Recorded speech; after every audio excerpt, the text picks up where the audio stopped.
Cleanthes is standing over a well shaft in the dark. The city is asleep behind him. The houses shuttered up tight, the streets gone quiet, and he is out past the last of them, where the gardens begin, in a walled plot that belongs to somebody else, with a length of rope in his hands and a heavy clay bucket swinging somewhere below him in the black. The shaft is cut deep into stone, and the air that comes up from it is cold and damp even in summer. He cannot see the water. He lowers the bucket by feel, arm over arm, letting the rope run coarse and rough across his palms until he hears it strike the surface far below and feels it catch and begin to fill.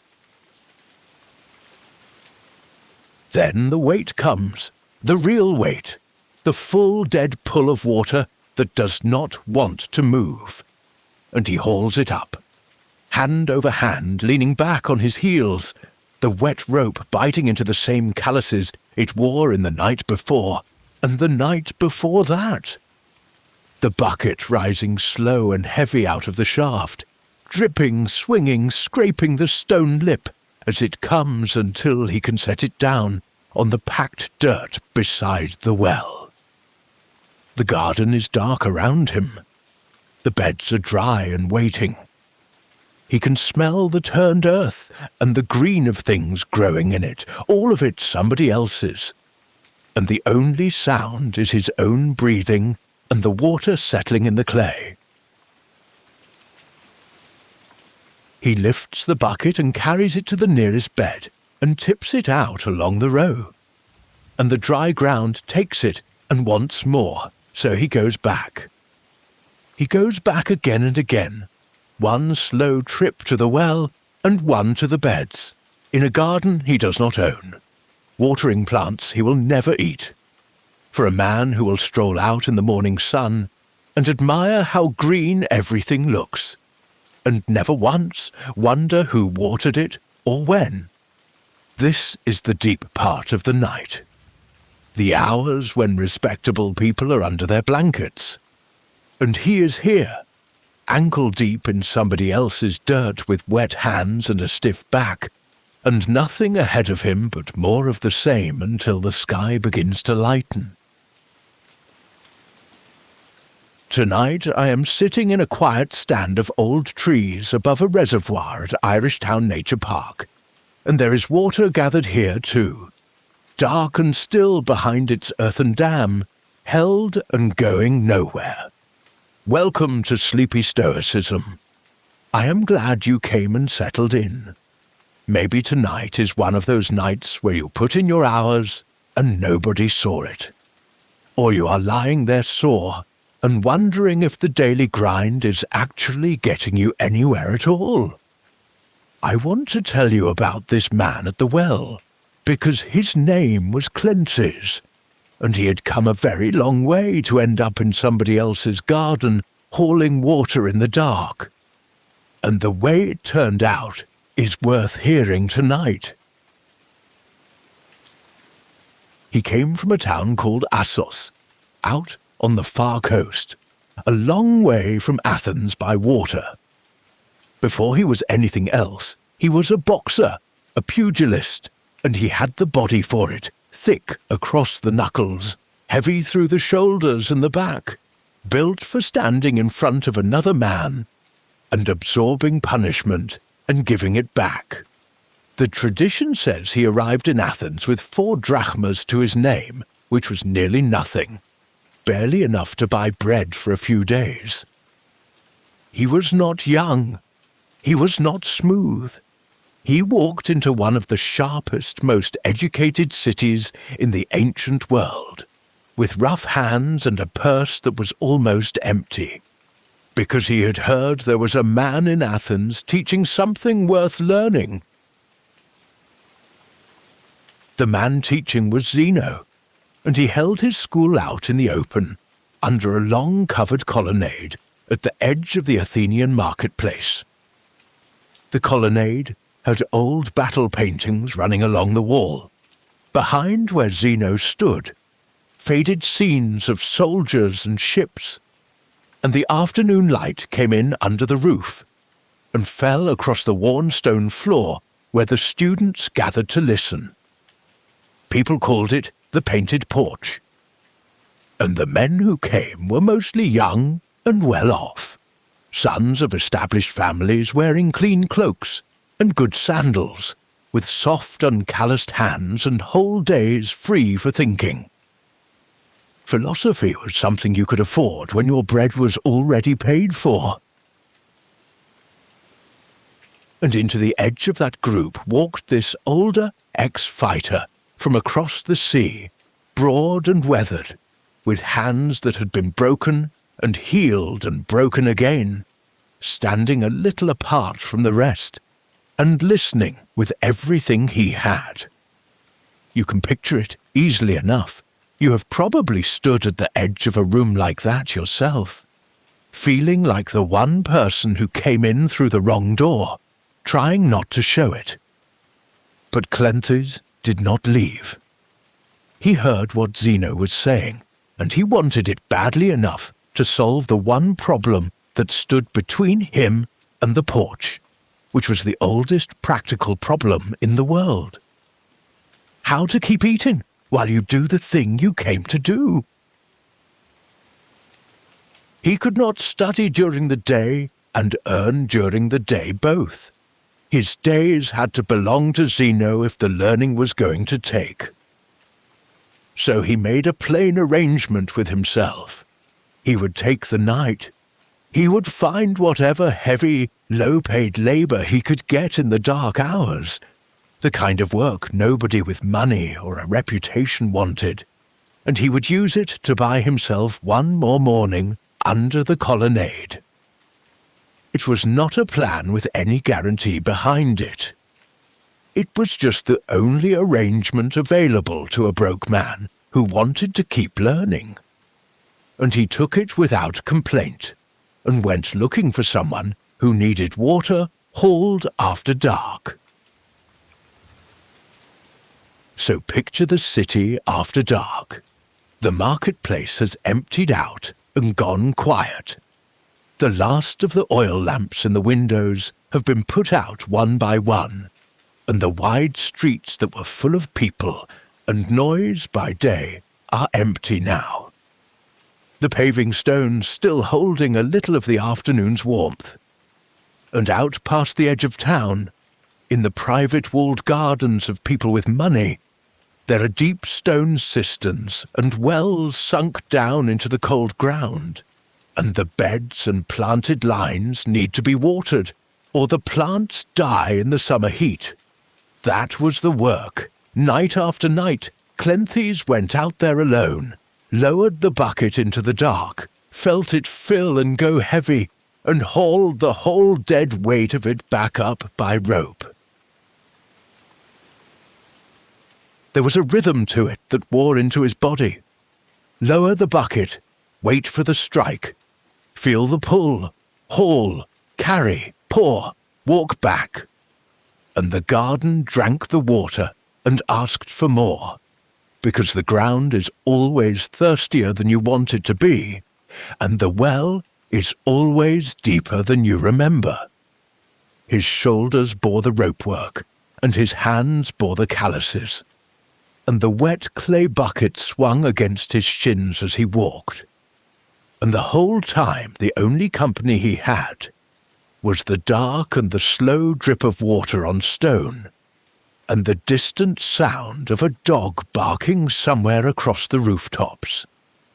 In the morning, the garden's owner would come out and see green beds shining in the sun, and feel pleased with himself. He would have no idea whose back had put the water there. That was only half the night. There was a baker in the city, and grain does not grind itself. After the gardens, Cleanthes went to the mill. Picture a large flat stone sitting heavy on another, with a thick wooden beam set into the upper one. You lean your weight into the beam and push, and you walk in a slow circle, and the stone turns and groans, and the grain between the two faces is crushed down into fine flour. He walked that circle hour after hour in the dark, the stones grumbling round, and a pale dust rising up that settled on his arms and in his hair and on the sweat at the back of his neck, until he looked like half a ghost in the low lamplight. Water in one half of the night, flour in the other. That was the price of his mornings. And he paid it not for a week or a season, but for years. Night after night, well and garden and millstone and flour dust. And then, in the grey light before dawn, he would wash the pail from his skin and his hair, and walk back through the waking streets to the painted porch, before the wealthy students had even stirred, and stand there, tired to the bone, and listen to every word Zeno said, with whatever he had left in him. The city took note. People gave him a name for the night work. They called him the water drawer. It was half a joke and half the plain truth, the way working names tend to be.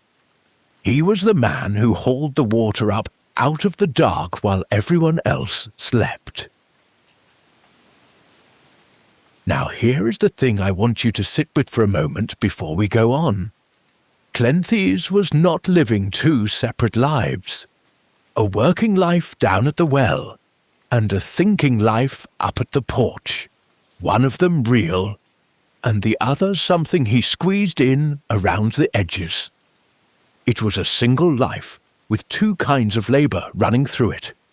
And they held each other up, the body hauled and the mind held. A man learns what he is able to carry by carrying it in the dark, when nobody is watching and nobody is keeping a tally. That is not time stolen from the real work.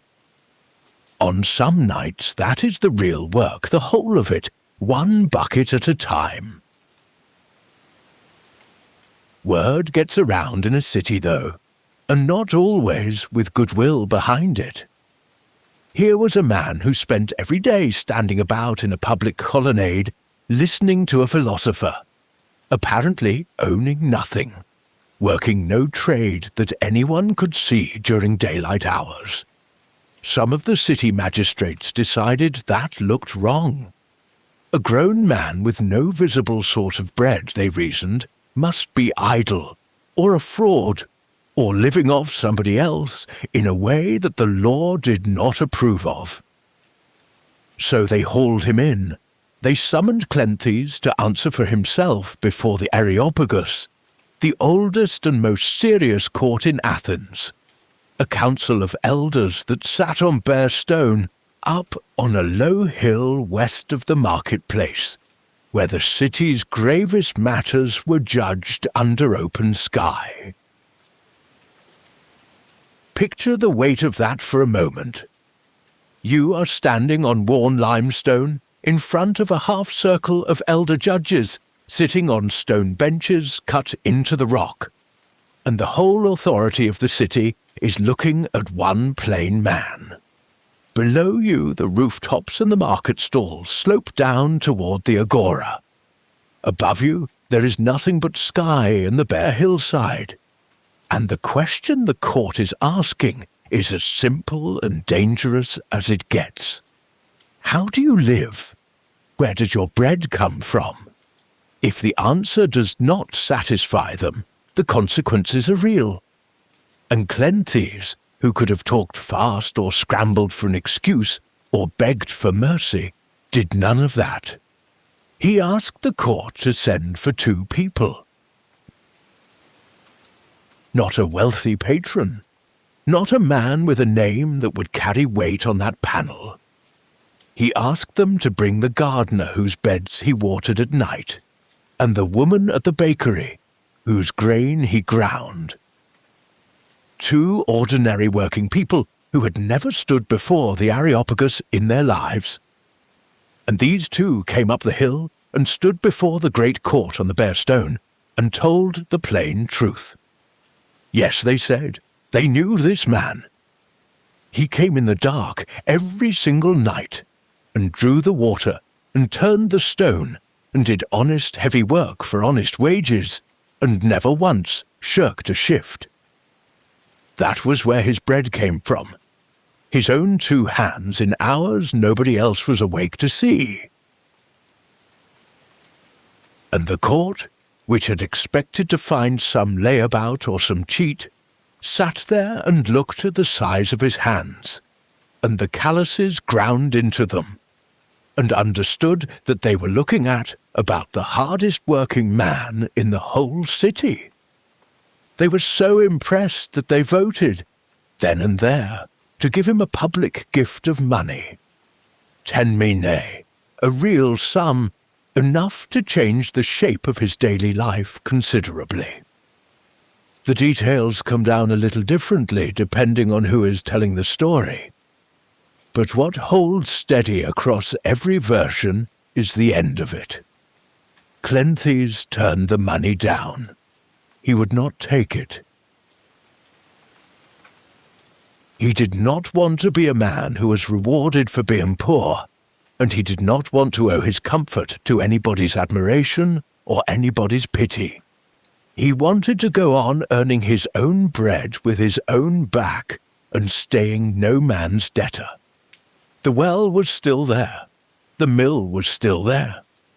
His hands still worked, and they would go on working.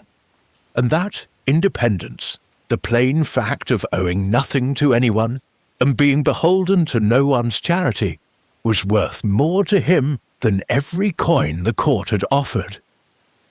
So he went back to the cisterns and the millstone, and the night shift went on just as it had before, as though the court had never happened. There was another difficulty that comes with being poor and trying to learn. Writing materials cost money too. The smooth, clean rolls of papyrus that the wealthier students used to scribble their notes on, the good stuff that took ink and could be rolled up and shelved in a library, was far more than Cleanthes could spare a coin for. So he used what cost him nothing.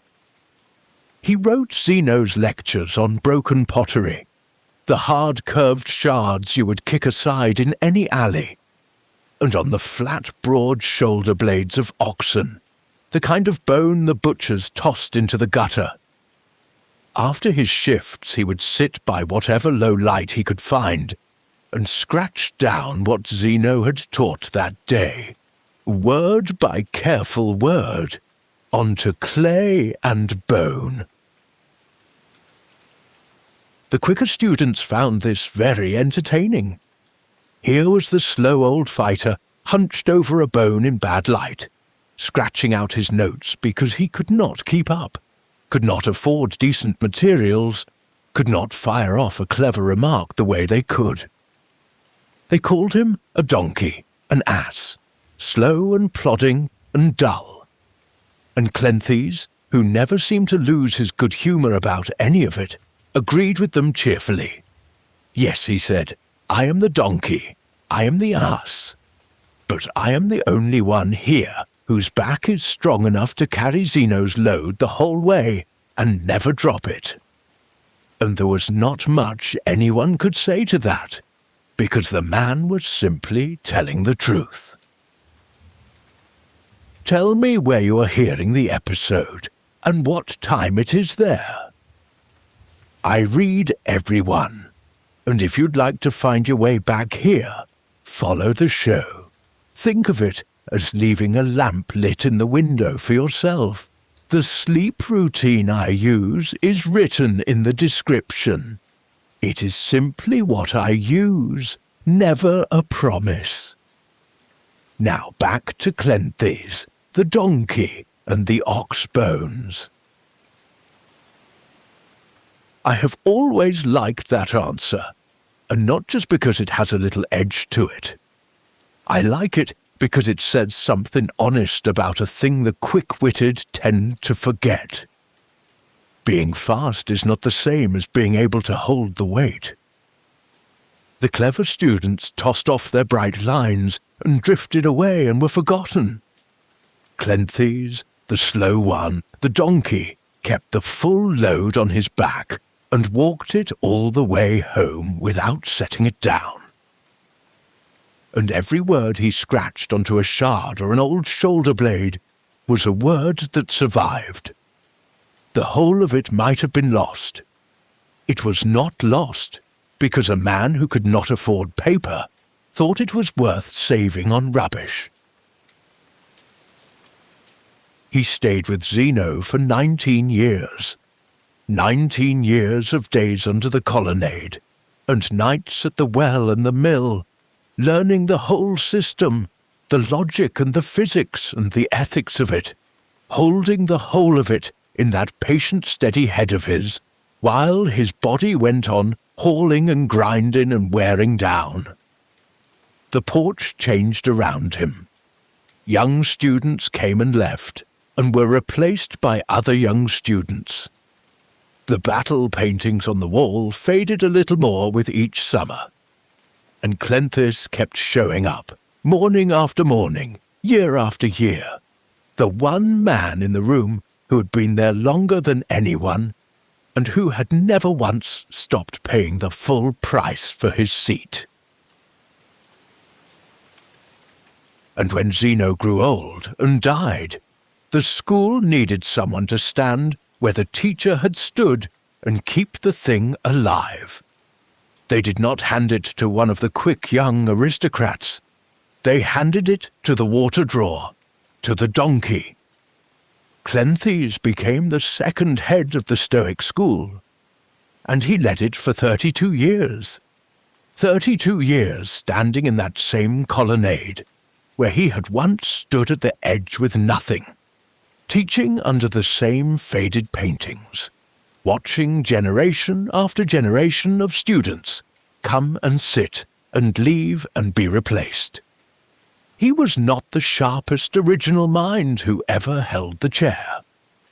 What he was solid enough and patient enough to keep the philosophy whole and pass it forward undamaged, the way a man carries a full vessel across a dark garden without spilling it. He left a little writing of his own behind, a hymn and some lines that people copied and kept and passed along through other men's books. And one of those lines goes straight to the heart of how he lived. The willing soul, he wrote, fate leads, and the unwilling it drags along. Think about that, coming from a man who hauled water every night of his working life. The load is there either way. The night's labour is waiting, whether you feel like doing it or not. You can go to it willing, on your own 2 feet, with your head up, and be led gently, or you can fight it the whole way and be dragged to the very same place. Same work, same weight, same well shaft in the dark. The only thing you choose is how you go to meet it. Here is the thing Cleanthes could never have known, turning that mill in the dark all those years. The philosophy he was keeping alive would carry on past him, through other minds that built on what he had held together across whole centuries, until one day Marcus Aurelius, a tired emperor, would sit by lamplight in a war camp on a cold frontier, writing careful notes to himself about how to stay decent and how to do his own duty under pressure, leaning hard on the very thing a broke water drawer had once refused to let die. Cleanthes never saw any of that harvest. He never got the scoreboard. He just did the work in front of him, night after night, and it turned out to be enough. And when he was very old, and the long shift of his life was finally done, he laid it all down quietly and went on his own terms, the way a man closes up at the end of a long night's work, which is the part I keep coming back to, because it matters for tonight. Even Cleanthes, strong as he was, tireless as he seemed, put his hands down at the end of every single night. He drew the last bucket and set it on the ground. He pushed the mill through its last turn and stepped away from the beam. However much there was left to carry, there always came a point where the carrying was done for the night, and the man let go of it and rested. And that is where I want to bring it back around to you, lying there tonight with the day still sitting heavy in your body. You did your work today. Maybe it was seen, and maybe it was not. Maybe it was the kind of effort that nobody thinks to thank a person for, the water hauled where no one was watching. And the hard part, the part that keeps good people awake, is that you cannot see from where you're lying tonight what any of it adds up to. You do not get to see the harvest, neither did he. He watered gardens he would never own, and ground grain he would never eat, and kept alive a thing he would never see arrive. And it was enough. So let us do what he did. Let us set the work down.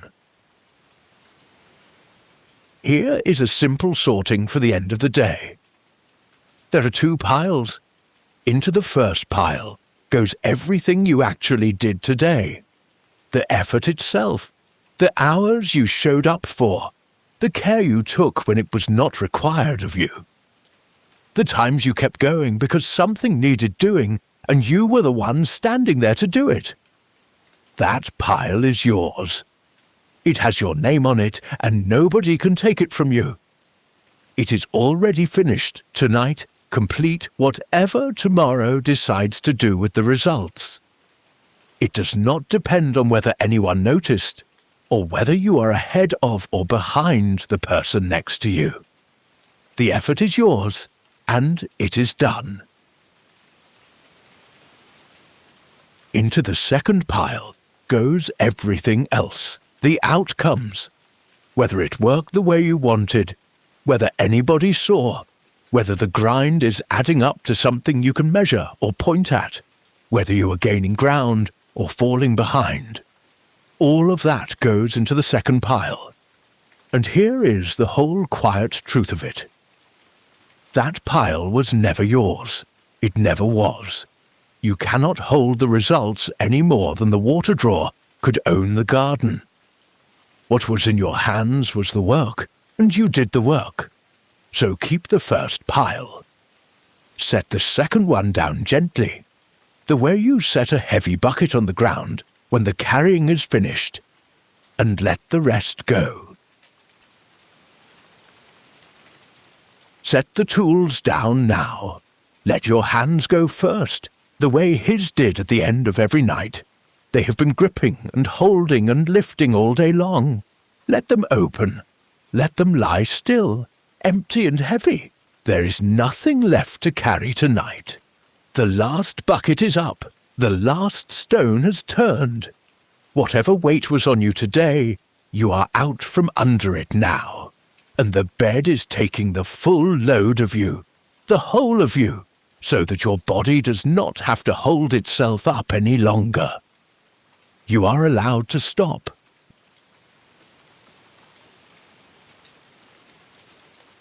Let your shoulders come down from around your ears.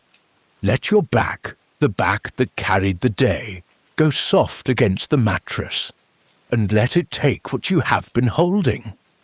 Down the slope from here, the reservoir lies dark and still in the trees. All of that water gathered quietly behind the old earthen dam, going nowhere, doing nothing, just held there in the night. The way water is held when the drawing is over and the hauling is done, and there is no more work to do until morning. Let yourself be gathered and held like that.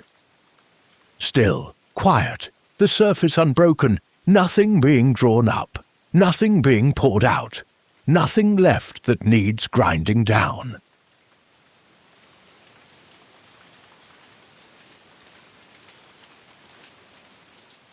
The old trees are standing close in the dark all around us.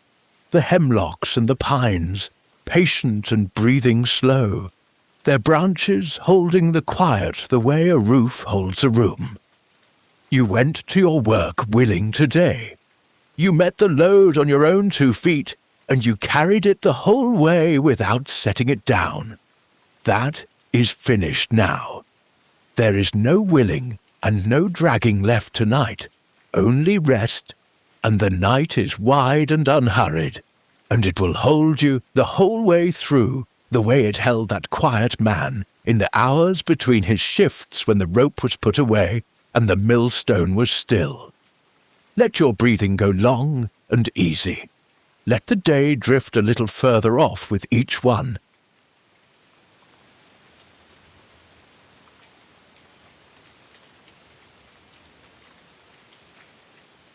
Nothing to carry now, nothing to prove, no one keeping score, and nothing that needs adding up before morning comes.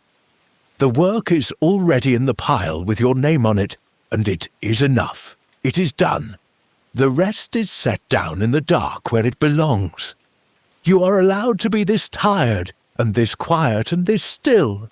There is nowhere you need to be but here, settling down, slow and heavy and safe, into the quiet that the old man earned at the end of every single night, and took without apology.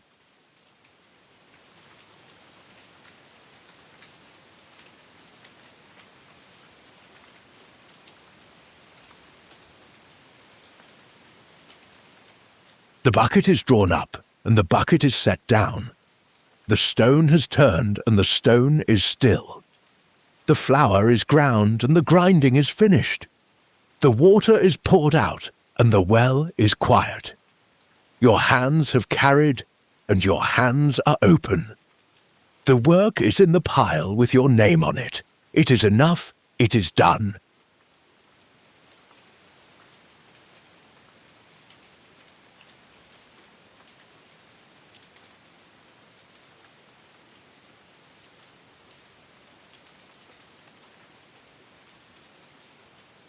Nothing left to draw tonight, nothing left to grind, nothing left to carry, and nothing left to prove. The weight is down, the score is closed, the willing soul is led gently home.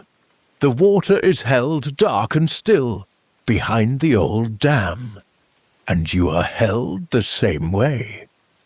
You did what you could. It was enough. Rest now.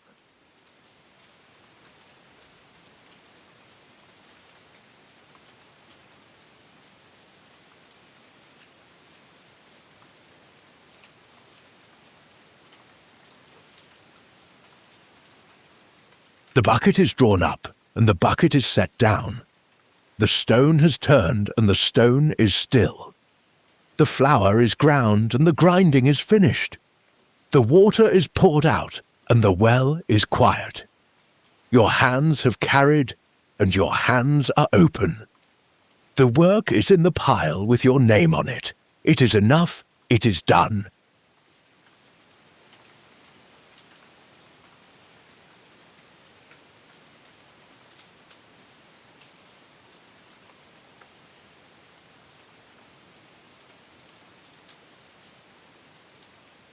Nothing left to draw tonight, nothing left to grind, nothing left to carry, and nothing left to prove.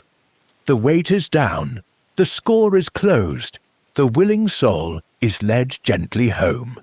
The water is held dark and still behind the old dam, and you are held the same way.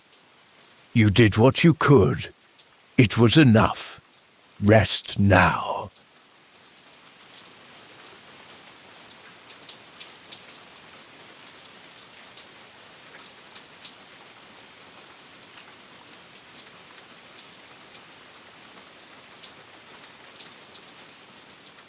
The shift is over. Let the night carry the rest of the way. Sleep well. Good night.